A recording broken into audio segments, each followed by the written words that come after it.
Ito yung bagong exit area ng bagong open na part ng Mall of Asia, guys. Sa gitna mismo. Paglabas mo dyan, yung sa gitna mismo yan.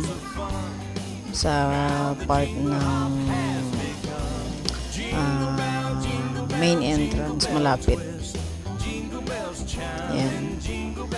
Kung nakaharap ka sa Mall of Asia, sa right wing ito. Center right wing. Yan. Pero pag galing ka sa loob, nasa left ito. Left, right. Left wing. Ang DJ Torping is pauwi na dyan. So, dyan tayo lumabas kanina. Christmas na, guys. Merry Christmas! From the bottom of my heart, DJ Torping. Subscribe!